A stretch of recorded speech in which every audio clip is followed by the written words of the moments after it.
share the slides. I think can you email it to Andrew? It might see that Andrew has. I am working on that. It is too large to email, and so I'm working on uploading it so I can share it. Robin, are you able to give Robin access to share the screen? I think that may have just kicked in. Yes, indeed. Fantastic. Awesome. All right. We'll start again. And this is all in the recording, so folks, you can watch this again.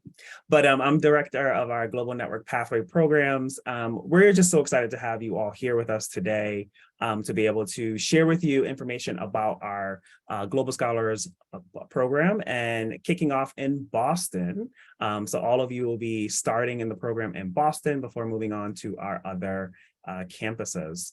As I shared just a bit, there is at the bottom of your screen, you should see a Q&A box. That is where you can ask folks questions along the way. We're hoping that this presentation actually will cover lots of the questions that you might have. So feel free to just sit back and take in the information. We are recording this, so we will send this out to you all as well. So you'll get this next week so that you can play back and get the information that you need. But should you have a question today, we do have a team who can answer your questions in that Q&A box. All right, so I'll jump in and we'll let you know. And my colleague here also, Robin, feel free to introduce yourself. Sure, welcome. Thank you. Thanks for your patience. I'm Robin Golden. I'm Assistant Vice Chancellor of Operations and Student Life. Happy to be with you this fine day. Awesome. Thanks, Robin. So you can see here that we'll be sharing some information with you about the program, but also the location. As you all know, this is part of this experience where you're taking part in different locations in your first year. So you will learn about the Boston campus, as well as the Global Scholars program, some living and dining experiences, what it looks like in Boston. Most importantly, of course, our safety and security as we're navigating how you all will be living safely in Boston. And then again, getting generally some maybe high level trends at the end of questions that might be coming through in the chat. All right. So congratulations. We are excited again to welcome you to the Global Scholars program. You've heard this over and over, but as of course, it's always good to just be excited about this experience. You are part of the Global Network experience. So you'll take part of Boston as your first location, and then there'll be a second location. All of you should know at this point what your second location is. If you don't, that's listed in your app status check via the admissions portal. It'll tell you specifically what your second destination will be for the program. I already introduced myself, but I also will have a colleague who will be working with me, Jasmine Williams, who is the Associate Director of our Global Network Pathway programs. Jasmine and team will be folks that you'll be hearing from throughout your time in Boston from the Global Scholars program, sharing with you information about upcoming events, any transition experiences, any things that you need to know regarding how to navigate being a Global Scholar student in the Boston eco. Jasmine will also be emailing parents in the coming weeks as a way to introduce herself and also let you all know that she will be a point of contact for you so that you can understand all the different moving parts of our program. Of course, we have a website, of course we have emails, but it's also good to be able to go to someone directly who can maybe have a conversation with you or answer your question in email. I love this because this helps hopefully you all understand what we're doing as a Global Scholars program, but also what you can anticipate in being a Global Scholar student. And then for families and parents in the room, what your student will be gaining as being a Global Scholar student. We are centering all of our experiences around what we're calling our pillars. So you can see here that this is exactly the ways that we're hoping students will walk away from experiences gaining as a Global Scholar student. The first one really being that we're really emphasizing the place, the power of the place. And so you will be really immersed in understanding what it means to live and work and play in Boston. And then, of course, in your second location. But again, you'll see how Boston shows up in some creative ways in terms of how programs are designed for your students, how experiences are designed for your students, but then also how you might interact with the city, right? Taking the T to places, being engrossed in all the other opportunities that are happening around our campus. We're surrounded by 4 different neighborhoods. So you get to see how the city interacts with our campus as well. And you'll see all of that play out in your time as a Global Scholars Boston student. There'll be ways for you to understand what it means to be a participant of the community through community engagement and service learning. And again, that will show up in various ways, whether that's going to clean up parks on the weekend or showing up to different community organizations and understanding how they're playing a part in the community and how our program might be facilitating or helping them as well in their work. We at Northeastern love this word because we're hoping that you can see how it's playing out for you immediately as a Global Scholar student in what it means to have global citizenship. So this means that students are understanding how to interact with a global world, a global economy, and the opportunities that come with that, right? So we're trying to get away from being really isolated in our own understanding of the world, but actually getting out into the world and seeing and understanding how others are also interacting with the world. And so you'll hear about this through courses that are designed for Global Scholar students. You'll hear about this through interactions with your peers who are in other places. And you'll hear about this in ways of programming as you're thinking about, well, how do I show up, right, in this global world? What am I bringing to the table? And then what can I leave as my mark?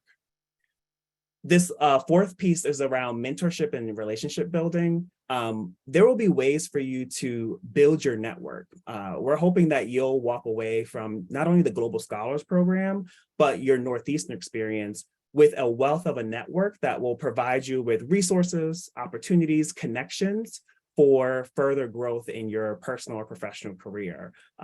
So as a Global Scholar student, you will actually have an opportunity where you can sign up to have a mentor, which is an alumni of Northeastern who lives and works in Boston, who will help you maybe understand the city, and also maybe connect you to some future co-op opportunities or other ways of understanding the work environment in Boston. So this is just a way to expose you to those opportunities, and that will be provided to you through the mentorship and relationship building pillar.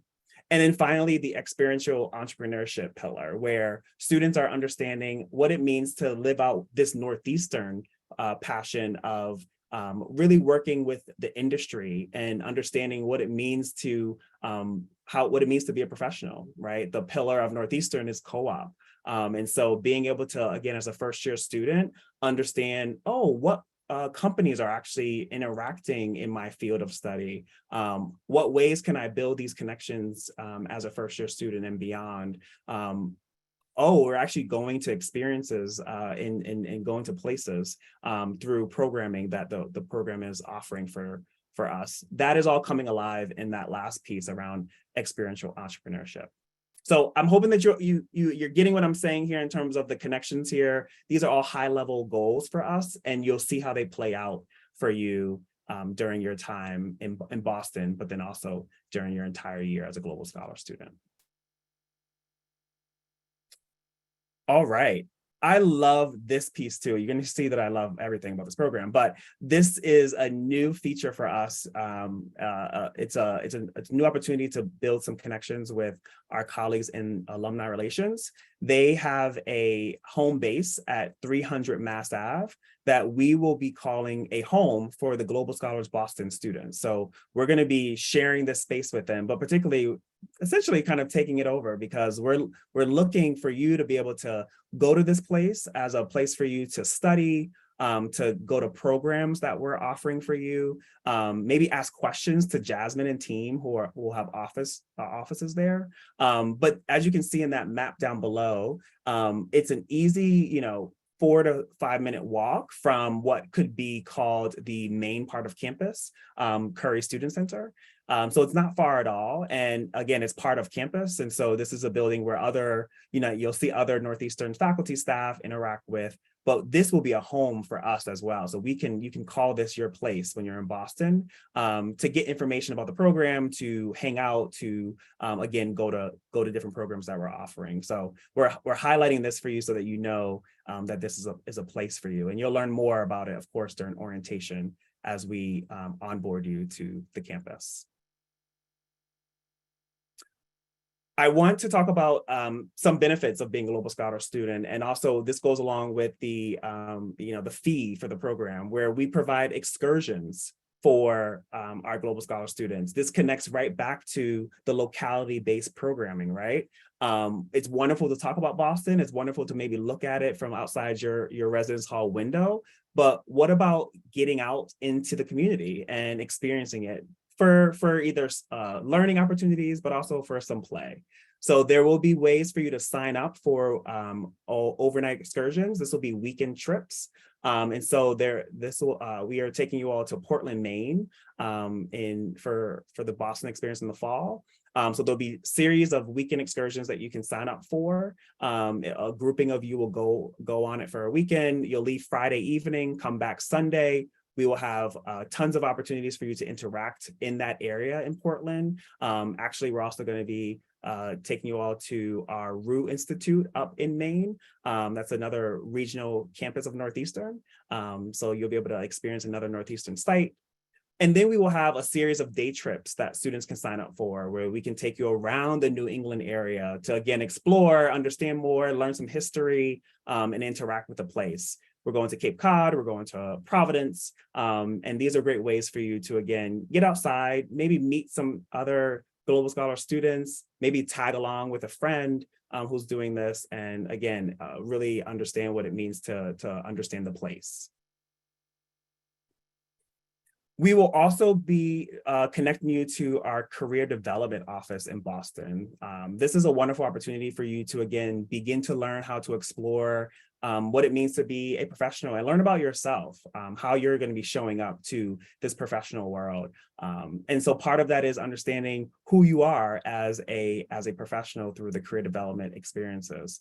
You can see here that there's a few different ways that they might be interacting with you through strengths assessments, help you understand how to work through LinkedIn, learn how to articulate yourself, right? Present, go through interviews, all those different ways around that. We're going to have a series of events around this for Global Scholar Boston students with the Career Development Office. So we just wanted to call that out so that you knew that was upcoming for you.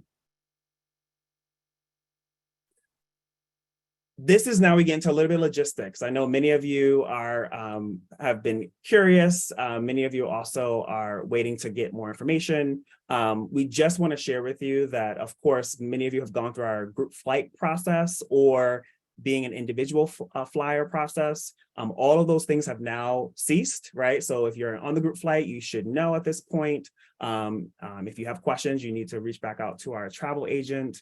Feel free to check your email for that information, right? We have it all spelled out for you. And then for individual flyers, we've already communicated most recently, if you're going to be getting added onto our ground transportation, you'll hear more information very soon about that. And so there'll be lots more information coming, but we just wanted to share that in the coming weeks, you'll receive a know before you go email. It'll be 7 days before you arrive to campus. Your move-in date is August 29th. And so you'll receive it 7 days before the 29th. It will list all of the information you need about arrival, who to contact if you have any questions along the way, if there's any delays, who to contact. When you get to the airport, who's meeting you in the airport. We're going to be all wearing teal shirts. All of that information is going to be in this know before you go email that you're getting 7 days before your arrival. And then any other information that you'll need to know for traveling to campus should you not be part of the group flight and ground transportation. So you're traveling to campus on your own. It'll give you directions for how to navigate, whether you're driving or taking an Uber, all those different ways, or taking the T, as we call it.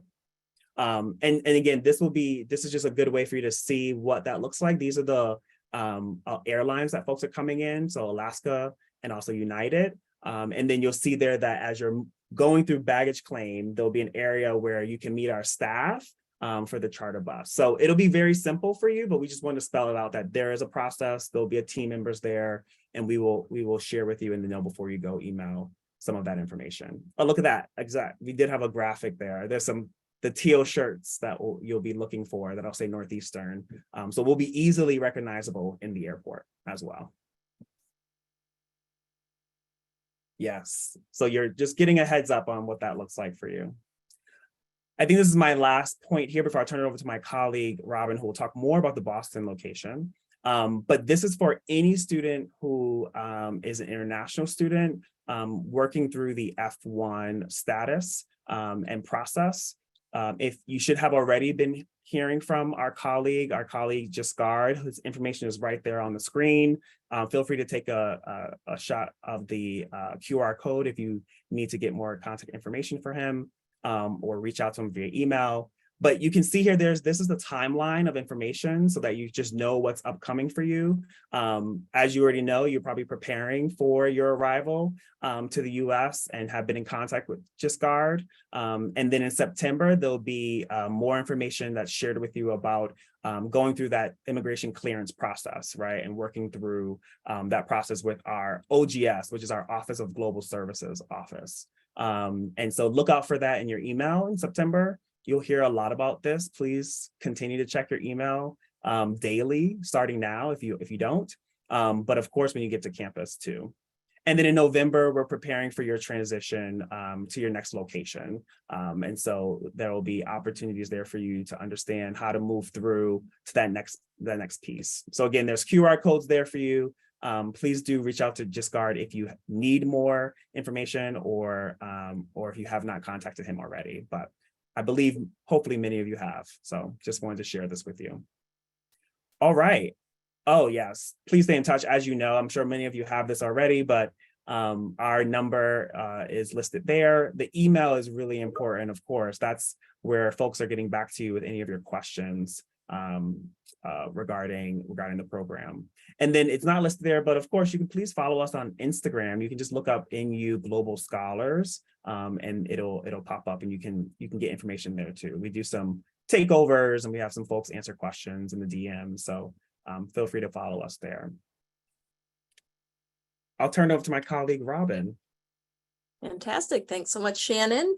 Wonderful info about the program. And so now I want to talk a little bit about student life and some specifics about coming to Boston.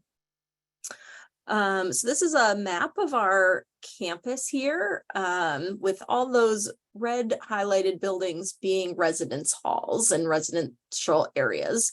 At this point, I'm happy to share that the Boston Global Scholars will be living in two cohort communities, one in our East Village Residence Hall and one in our International Village Residence Hall.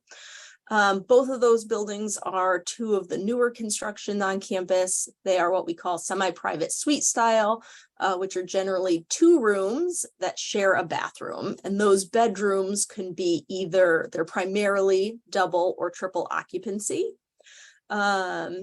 East Village, you can see, is one of our centrally located buildings. The overall culture of the campus, of course, being that the heart of the center there, all those gray buildings are academic and administrative and student space like the library and the Curry Student Center. And then our residence halls primarily surround that central hub.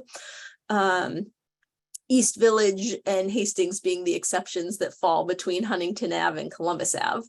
Both of those buildings are larger. They both hold between 800 and 1,800 students.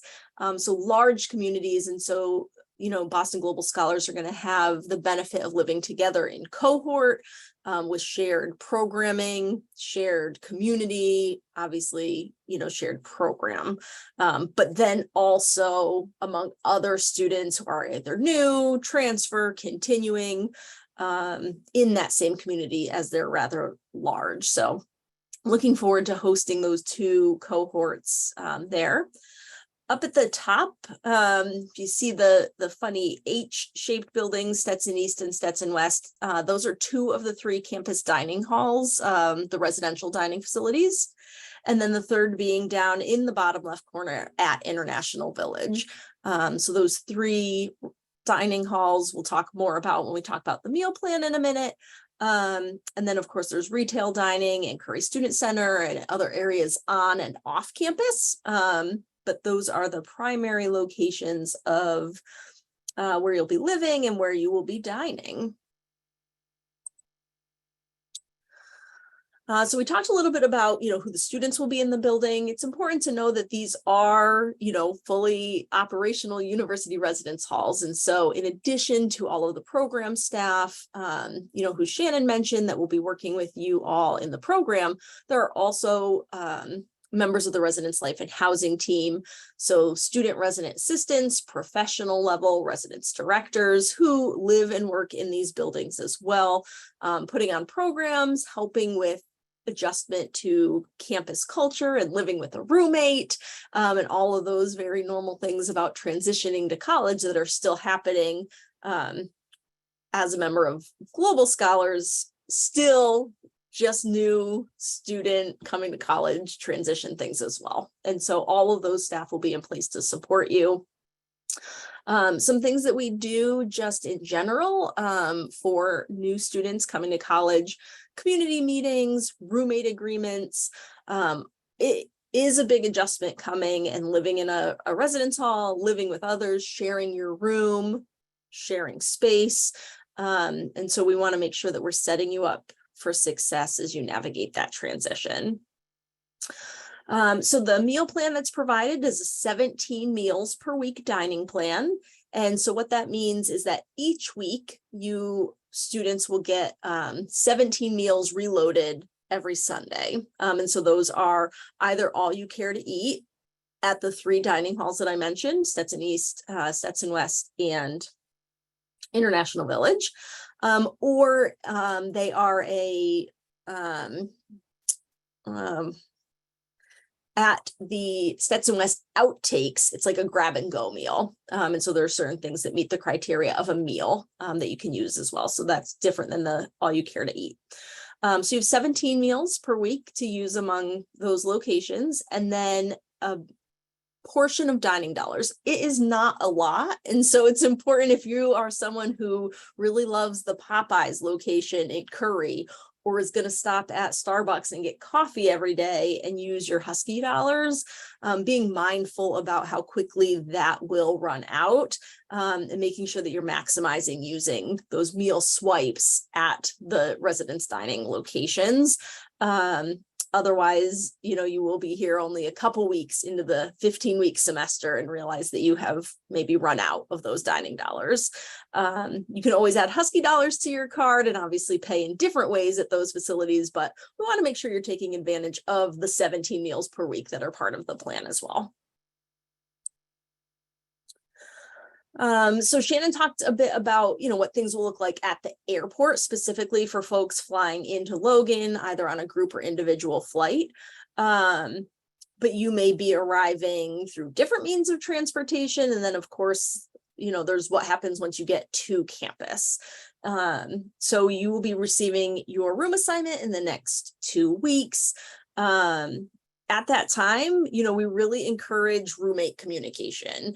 It's so important to set a strong foundation, share your thoughts around living together, start to have some of those conversations around how you're going to share your space.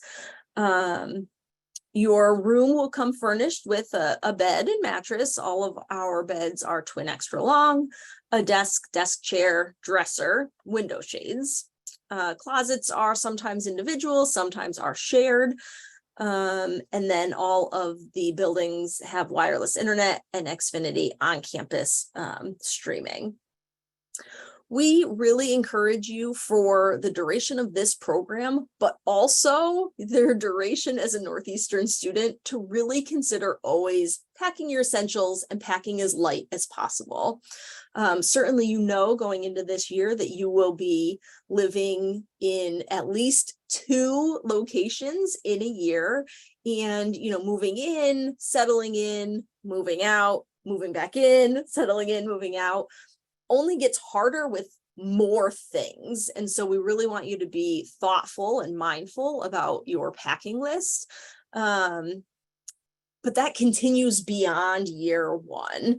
Our students at Northeastern are taking advantage of study abroad opportunities and co-op experiences that are just taking you from location to location throughout your time at Northeastern. It also is common that our students may be in Boston or elsewhere for summer, and not every building is open in the summer. And so even if you were in Boston for a full year, it's common to move at least once, if not more than once in that year. And so being agile and able to handle those moves is an important part, something to think about that's a little bit different, I think, about being a Northeastern student than maybe some other schools where it's more common that you go and you move in the fall, you live there for your year, you go home for a summer, you come back and you live somewhere else for a year.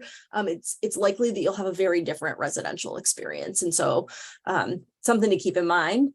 And then as you plan for Boston weather, so if you visited Boston this summer, you probably had maybe some really hot and humid days, maybe some rain, but typically in the fall and spring semesters, overall temperatures in Boston are very mild.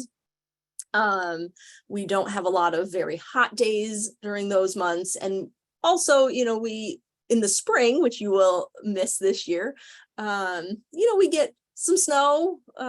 It's not usually so much that we have a whole lot of snow days, to be honest, but we get rain and wind. And so thinking through, what you'll need for winter and then what you really need for fall. But we don't get a ton of those really hot summer days during either the fall or the spring semester.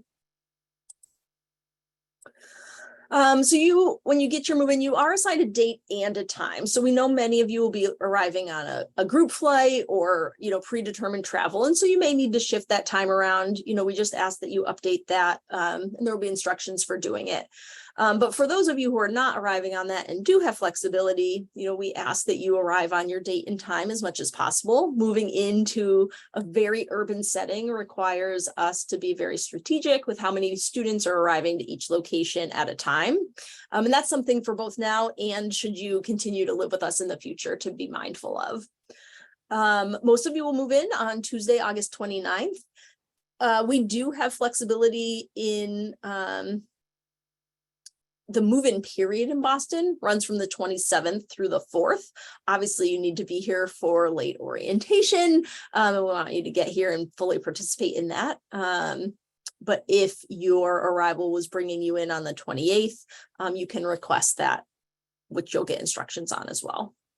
At both International Village and East Village, if you arrive during the official move-in date and times, you receive what's called a cruise ship service, where moving staff will take your belongings up to your room, particularly if you're arriving in a vehicle and arriving to one of our official unload locations, and then you'll be directed to park. If you're arriving outside of those hours, it'll obviously look a little bit different, but both of these buildings are high rises with multiple elevators, large lobbies. You'll find both of them very welcoming environments. We will also have going up on the housing website and being emailed out in the coming weeks, other resources around move-in. So there's daily maps that are available so you can kind of see what areas of campus are moving in on each day, where those unloading locations are. A parking pass if you are coming to campus with a vehicle on a move-in day. There's parking available at the Columbus garage. It's an exciting time, really, to be around campus. So much energy is returning. Summer 2 on campus is typically the lowest of the permanent students, there's a lot of activity with orientation and pre-departure orientations and tours and things like that. But everyone around campus really gets excited for fall move-in when we start seeing more and more students on campus each day. And so you'll see just like decor and bands and all sorts of things welcoming you to campus.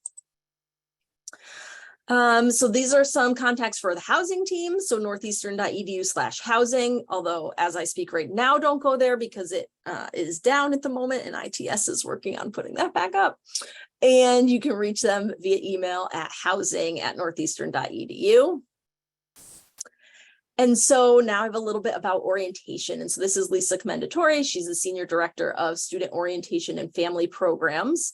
And so student orientation, that office serves a variety of students, full-time undergraduates in Boston, but first year transfer, military veteran, pathway programs, really just an array of every student who might be coming into Boston as a full-time undergraduate has opportunity to engage with orientation.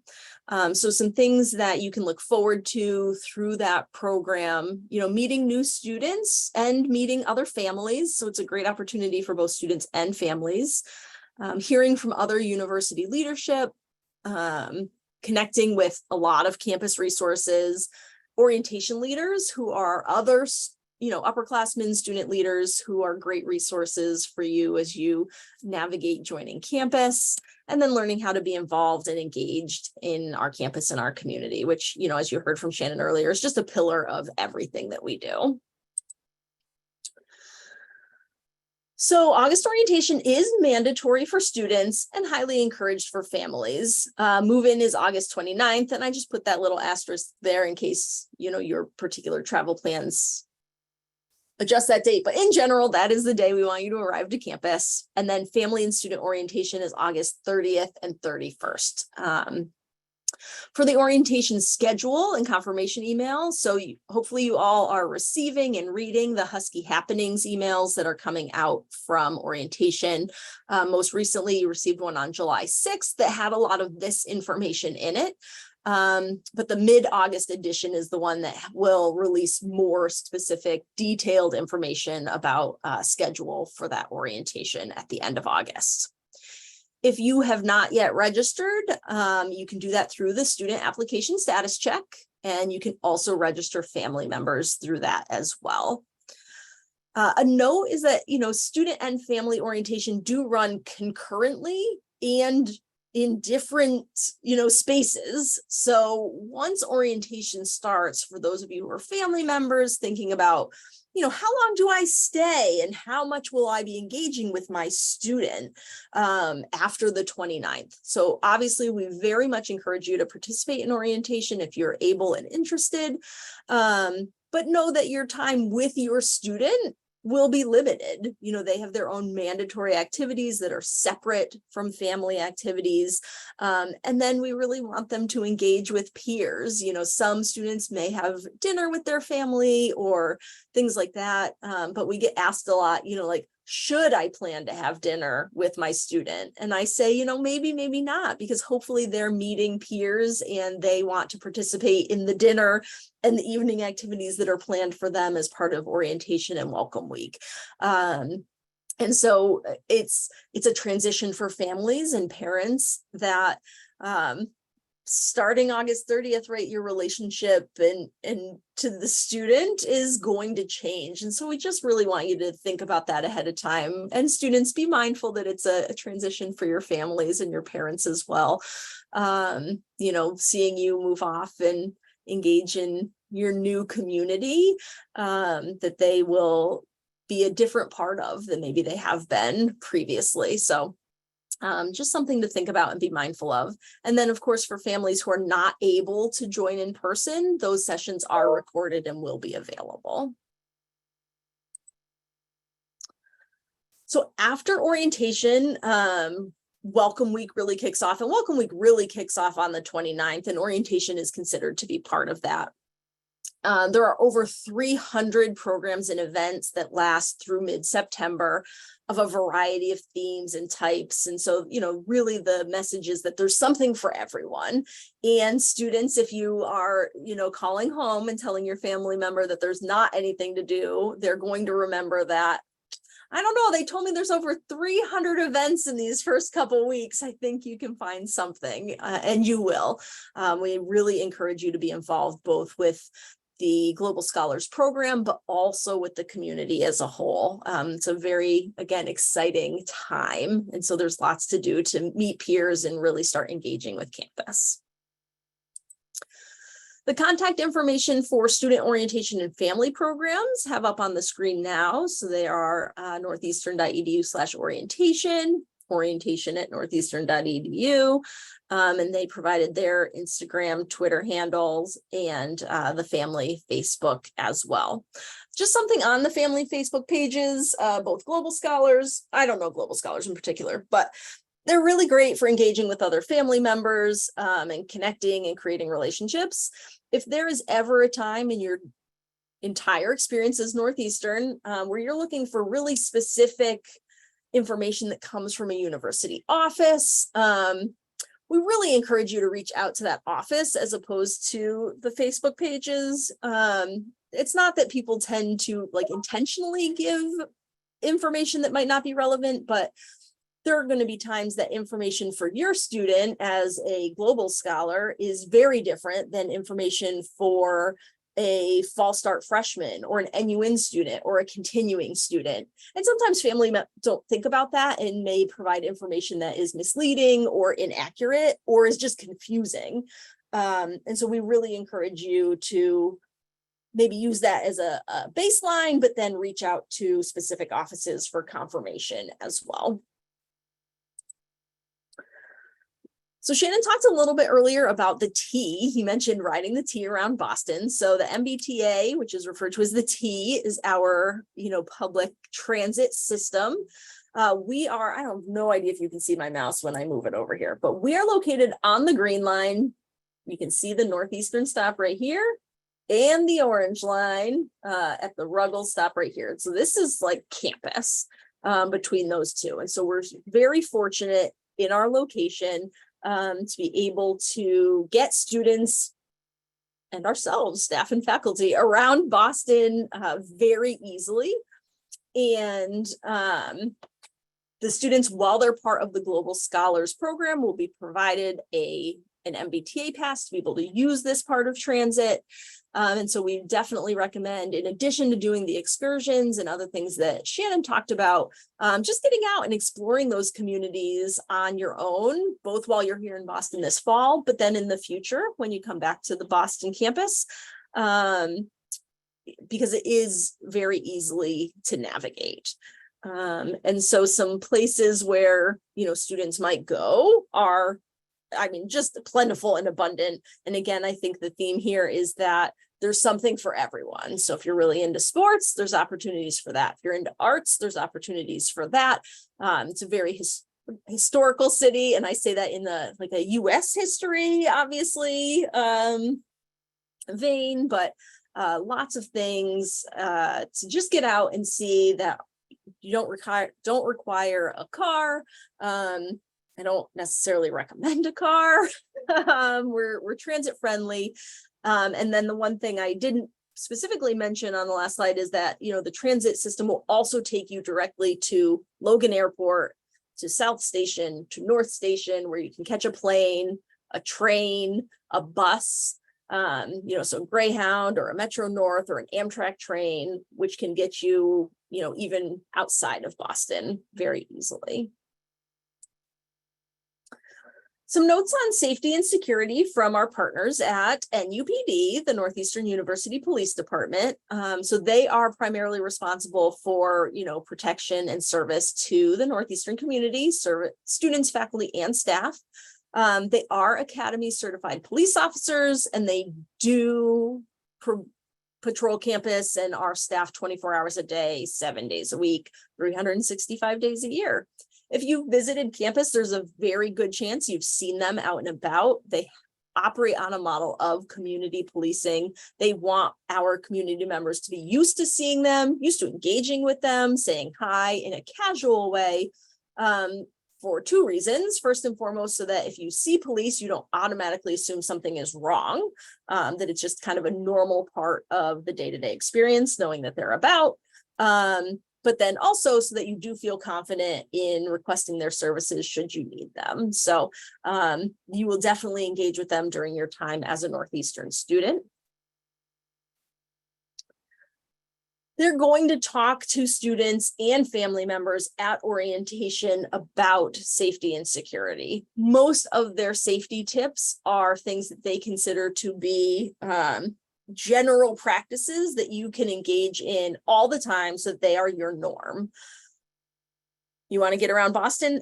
Absolutely do that. Use the MBTA, use Uber, use Lyft, but be confident in where you're going. Make sure you're familiar with the train schedules. Know what the last time to get back is. Make sure that you have money. Make sure that you're traveling with a group or at least a friend. Make sure people know where you're going. Don't go places you've never been to by yourself at night. So just those really, what we hope become common sense safety practices. But they're, again, very engaged, and they will present to both families and students during orientation as well. They have lots of ways to stay connected with them, lots of ways that they engage with the community. They're very active on social media. So if you are active on social media, I recommend following them on either Facebook, Twitter, or Instagram. They like to post just general information, safety tips, as well as if there's something to share about something happening near the community, but a lot of just day-to-day information as well. They will encourage students to download and utilize the Safe Zone app while you're on campus. It's an easy way to get in touch with them should you need assistance, either emergency or routine. And then they are responsible for emergency messaging, either in the event of a critical incident on or near campus, or just general warnings about maybe behavior being observed near to campus. One of the things they will absolutely do for students is request that they put their emergency phone line in the phone, and certainly both are valuable. For non-emergency situations, they have a line, and then emergencies. While students are on or near the Boston campus, they recommend calling them directly as opposed to 911. Of course, 911 is never wrong, but our NUPD officers know the campus best. They're already on campus, and they will have a quicker response time than a Boston police responder. So if possible, they would encourage students to do that. But of course, we have a very strong relationship with Boston Police and emergency services as well. And then my last slide is about general health and wellness while you're in Boston. So Boston is fortunately a hub of primary, specialty, and emergency healthcare facilities. And so if you're either coming with an existing condition that you want to continue care, or something happens while you are in college, I mean, you will be here for 4 years, and of those 4 years, a lot of it will be in Boston. So it is likely that you will need unexpected or expected care. And so a first point of contact can always be University Health and Counseling Services. That's Northeastern's Office of Health Services, providing physical and mental health resources in person. But then for things that are maybe ongoing, they're a hub for accessing referrals and answering questions about, the Boston area as well. The Disability Resource Center can also be a primary starting point if you have a pre-existing physical or mental health condition that may qualify as a disability, that you would benefit from academic or housing accommodations. And so if you haven't been in touch with them, but you think that applies to you, we would encourage you to be in touch with them. Find at Northeastern is a 24/7 phone access to mental health treatment. And so that could be an in-the-moment need for yourself or a peer, or it also is available for ongoing mental health support. That information is so important to Northeastern that they actually print the information on the back of every student's Husky card. So once you get on campus, if you don't have that Husky card yet, it is one of the 3 pieces of contact information that you'll find on the back of that card once you get it. Some notes around traveling with prescriptions. So if you're traveling domestically, it may not be something that you might be concerned about, but certainly, at some point in your Global Scholars experience and maybe even beyond, you will be traveling internationally, whatever that means to you.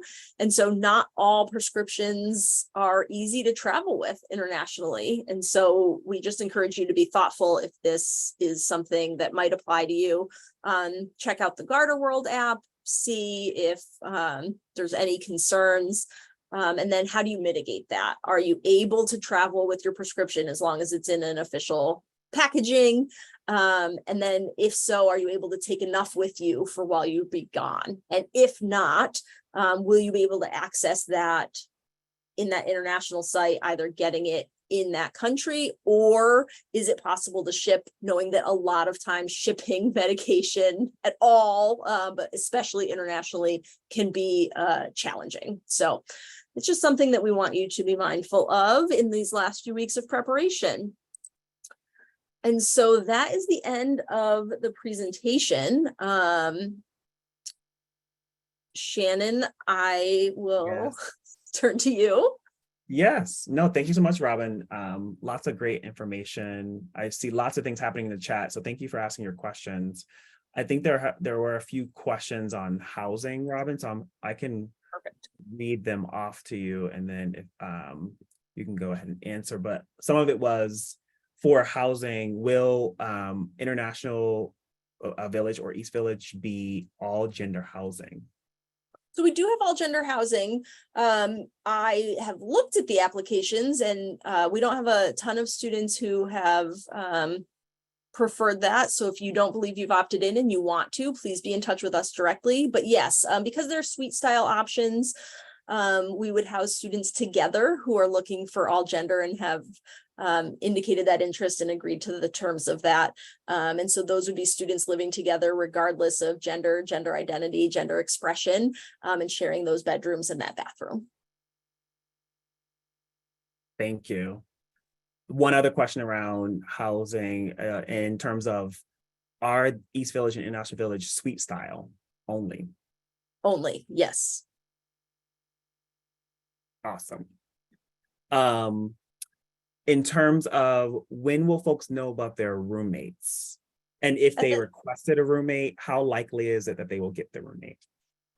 So as long as the roommate that you requested is in your program, and that the request is mutual, meaning someone invited the other and the other person accepted that and saved. And so if you were to log in right now, as long as it says leader and member, absolutely, we're going to honor those requests for this fall.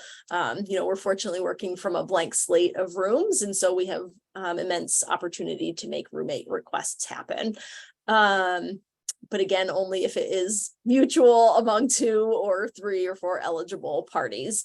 And you would know your roommate information at the same time when you get your room assignment, which will be in the next, what's today? I don't even know. The third. The 3rd. Okay. So yeah, I said 2 weeks, the next 2 weeks, you'll have that info. Mm-hmm. Awesome. Thank you. That answered lots of questions around housing. But I guess generally there's some questions just about like communal bathrooms. What does that look like in these buildings? And then also general, like, are we cleaning our own toilets? Should I buy a vacuum? Just like, what does that look like in the residence hall?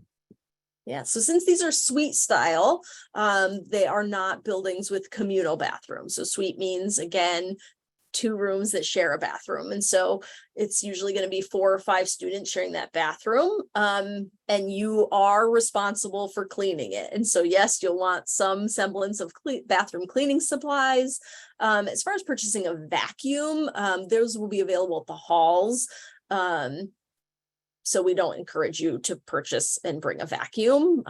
Use the community resources, again, thinking about packing light, but some toilet paper, soap, general cleaning supplies are recommended. And it's another thing to talk about when you get those roommate assignments, so that you don't all show up with 24 packs of toilet paper for the next 3 months that you probably would not be able to use. Thank you for that. On that note, mini fridge, can we bring a mini fridge? You can bring a mini fridge. You also should be able to rent a micro fridge. Once you get your room assignments, we would encourage you to reach out to them as soon as possible if that's something that you're interested in. The information will be linked in the assignment emails, and is also on the general housing website, but mini fridges are permitted. Microwaves are not permitted unless they're part of a micro fridge unit. Yes, all those mini and micro situations. And then just to reiterate, because I think maybe some folks missed it, housing information regarding your location, the building, and your roommate will be out in the coming weeks, 2 weeks, as Robin mentioned. Okay.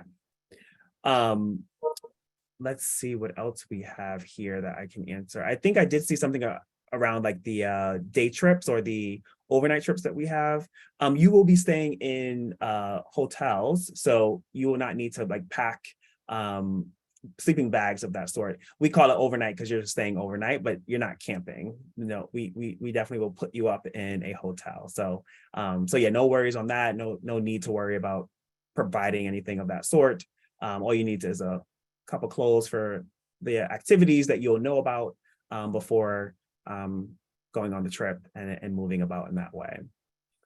In terms of, we do have our health center on campus. It's University Health and Counseling Services. So it will be a resource for students who are in Boston. You can go there and utilize that service. I do want to emphasize though, as a Global Scholar student, you will not take part in the what is called NUSHP, NUSHP, Northeastern Student Health Plan. So as a Global Scholar student, you will not take part in that. So that's why you're not seeing the fee or being asked to do anything around that on your bills, because you won't have that as a first-year student in Global Scholars. You will have that as a second-year student once the program is over. So what we're asking for you to do during this Global Scholar year is have your own personal insurance that will cover you for medical situations, prescriptions, any of that sort. So again, you will need your own personal insurance during the Global Scholars program, so this whole year. And then you can choose to join the Northeastern University Student Health Plan as a second-year student. Okay, let's see. Again, we are recording this, so we will be sending this presentation out next week. So you will make sure you check your email. We do send emails to parents as well. So parents who are listed on your student's profile in their app status check, you will receive emails as well. So if you're not, please chat with your student about being listed there. And then next week you will receive this recording. And then I did see some messages in the chat around folks who didn't join us in our July pre-departure orientation in person. Much of the information that you need is in this presentation.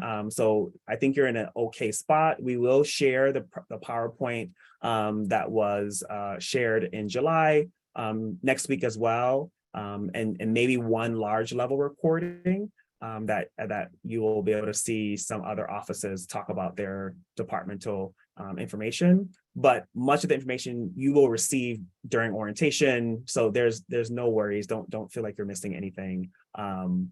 Lots of the information that you need is right here. Okay. I think that might be it from what I'm seeing in the chat. I'll look to my team to see if I'm missing anything. But we do appreciate you for hanging out with us today, and really do appreciate you for your patience as we were navigating Zoom. But we thank you, and we look forward to seeing you all in just a few weeks as you are getting ready to join us in Boston. So enjoy the last few weeks of summer, and we will see you soon. Thank you, everyone.